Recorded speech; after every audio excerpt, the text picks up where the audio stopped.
Okay, should we do it, guys? Because you're on a schedule. I feel like we should just dive in. Hi, guys. Look, Hi. two of my favorite people. Hi.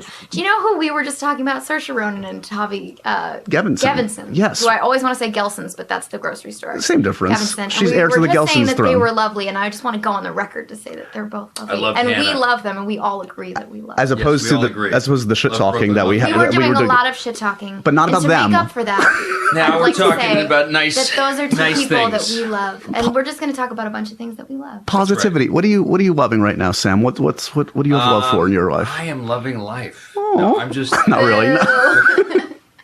I love some chicken and spinach recently. That was pretty good. I was loving up on that. Nice. Okay. You know. What Is that like a staying in shape thing, or you? That just was like that sounds like the Rock diet. starving. That sounds a little bit. Yeah, it was kind of a staying in shape thing. I Kind of love like it. trying to fit in the suit thing. Right. Well, you are one of those people who, like, you're in a time warp. You know? Am I? Like, Yeah. Elle Fanning's in a time warp. Maggie Smith in a time warp. There are some people who've just been the same age forever. That's very kind of you to say, You're in a Hannah. time Well, warp. you look pretty damn good yourself. Oh, you. Anna's 45 years old. But no, better. it's actually funny that you say that because in the car on the way here, someone tagged me in a photo and said, like, oh, this is so weird, this looks just like you. And it was a still photograph from John Wayne's first leading role, and there is a girl in it. I don't know the actress. And you look like her? And I like, at first glance, I was like, that looks like me in a wig. That's like the Keanu Like, Reeves when you thing. look Have you seen that? closely, Well, it's you know, you like, have a no, like, she classical doesn't. kind of look. You have a kind of a classical look, yeah. Like, she, you know, if you, like, I zoom can in on see her that. face, it's not exactly the same by any stretch. So you're not saying actually this is somebody that No, there's I'm no not magic mortal, involved or anything. you know. Okay, great. But Just to clarify. But I was like, I've kind of always wanted Too something like that sure. to happen. Where, like, you meet somebody or you see a photo and it kind of, like, does for a second. Like, because people, That's like that people movie with tweet at Christopher me Reeve. all the time. Yeah, like, oh, Somewhere my in friend Time, looks right? just like you. And I'm like, not really. And this photo, I was like, that kind of looks like me. You know, Maybe I am immortal. you could be. We won't know until we try to kill you. You are immortal. Sam and I are going to murder you. And We're going to what? Sam and I are going to try and murder Anna. That's the only way to know if you're immortal or not. Yes. You get Dana Carvey? I get Dana Carvey. What? I've gotten Christian Slater, Ethan Hawke. Sure. I don't know, a couple of those. What about you? You get any of those? I get Kate Mara.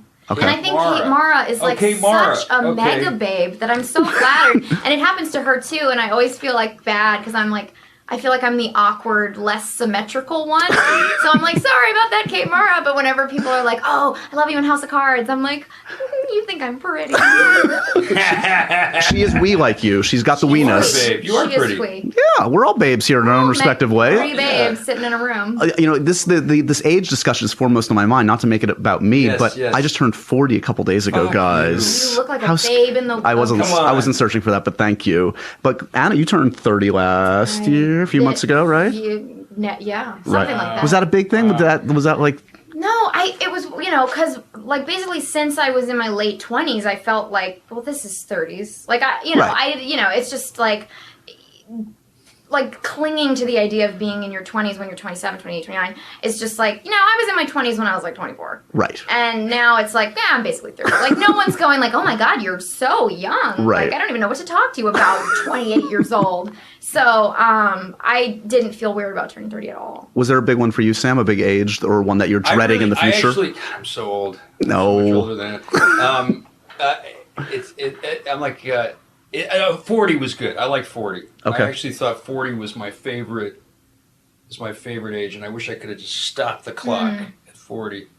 So you're saying basically the last couple days are the last of my life. Apart after 40, Oh, especially God. physically, but 40 was really like perfect. Everything kind of came together. So you've got 10 years left of happiness, Anna. I've got Good none to know. left. Yeah. I'll spend it wisely. Yeah, 40's good. 30's good too. 33 was very good.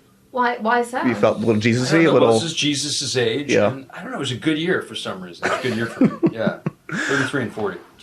Did your paths, to segue into promoting your wonderful new film, Mr. Right? Yes. Did your paths cross on the Joe Swanberg experience in Digging for Fire? I can't even remember. Did you share Very scenes? briefly. Very briefly. I'm actually Anna's father, and we had a good time on that. That was kind of guerrilla filmmaking in a way that I wasn't accustomed to. You'd worked with him before. Yeah. And we were only working 6 hours a day.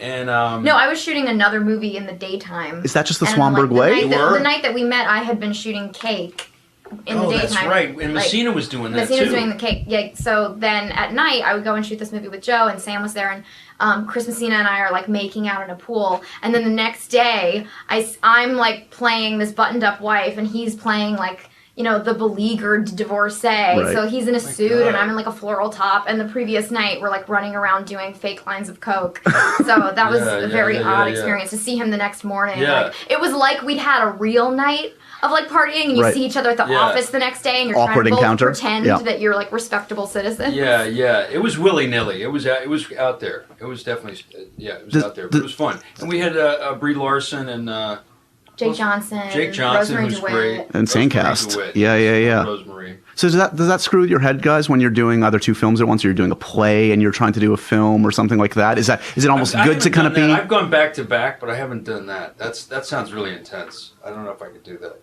That's intense. You managed though, Anna. It was a little screwy for a little while, but it was workable. Yeah, I mean, I think, I think you do. People ask me about that kind of thing a lot, but I don't have trouble with it because I think, you are a slightly different version of yourself all the time with different friends and family. Like, you're always a slightly different version of yourself, and so, I would feel weird if I were playing like two characters on the same set, I think, like something like Moon. I don't know, like, I guess you're playing the same, person, the same DNA, but like, I wonder maybe that would be really tricky, because when I go from set to set, it's like I can be a different person. You'd be good at that. You're really, really fast, so you're very quick, and I think that's just who you are, but I think but you're younger. As you get older, things start to fade.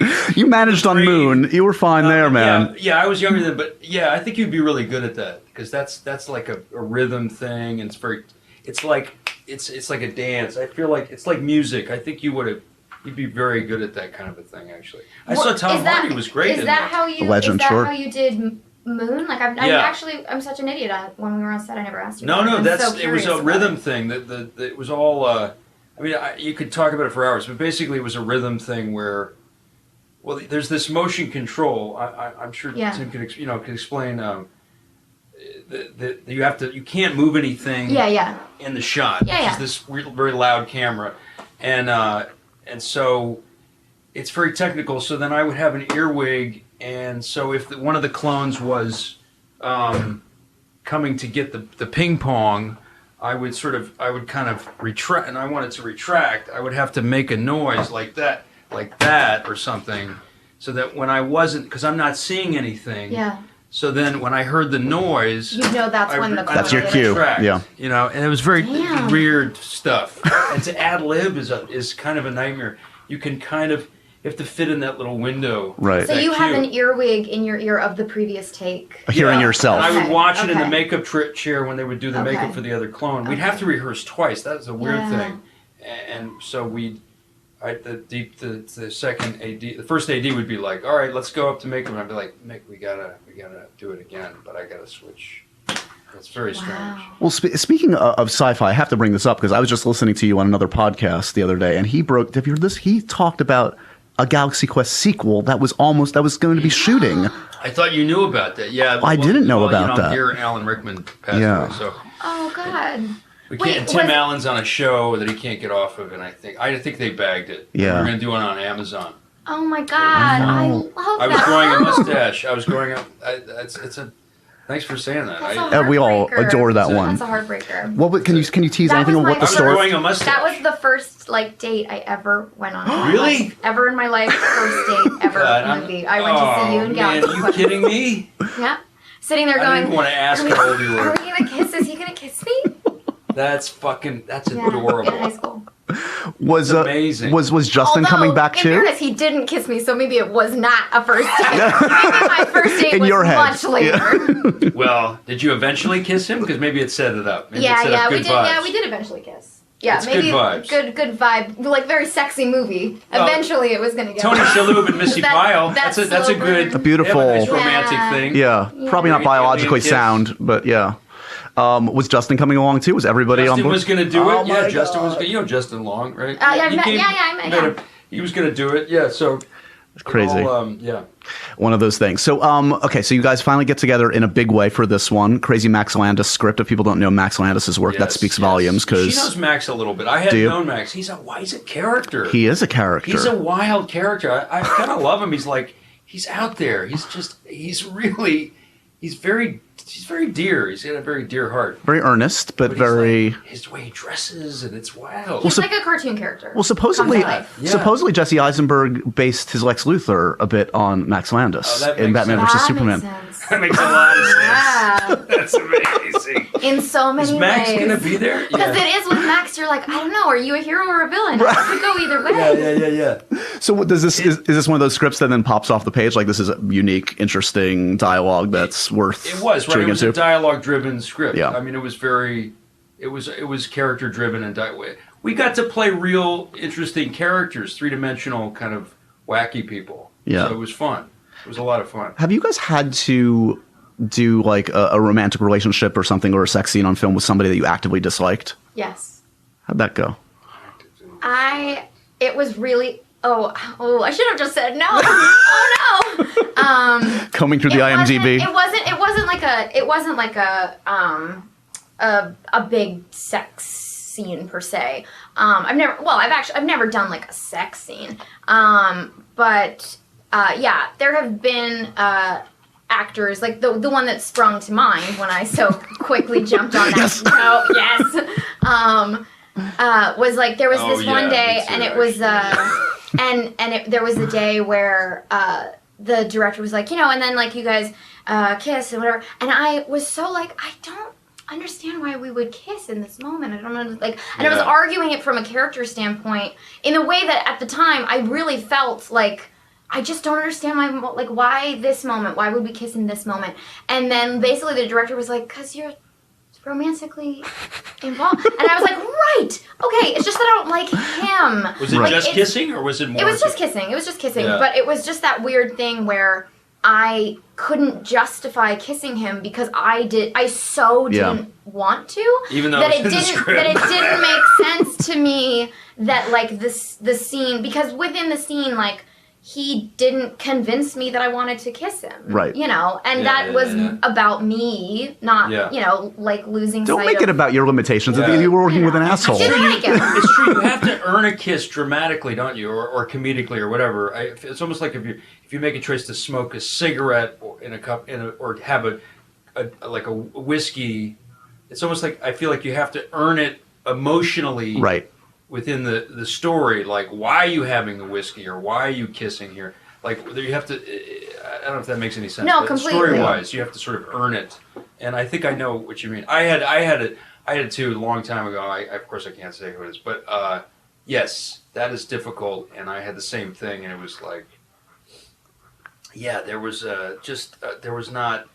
It just wasn't gelling. Yeah. I think that speaks volume of the unspoken people we're talking about, because you two are two of the most affable, I feel like, can get along generally with most people. And that's a good skill to have on a film set where who knows who you're going to be working with that day. And you need to kind of roll with it and be able to receive any kind of energy, right?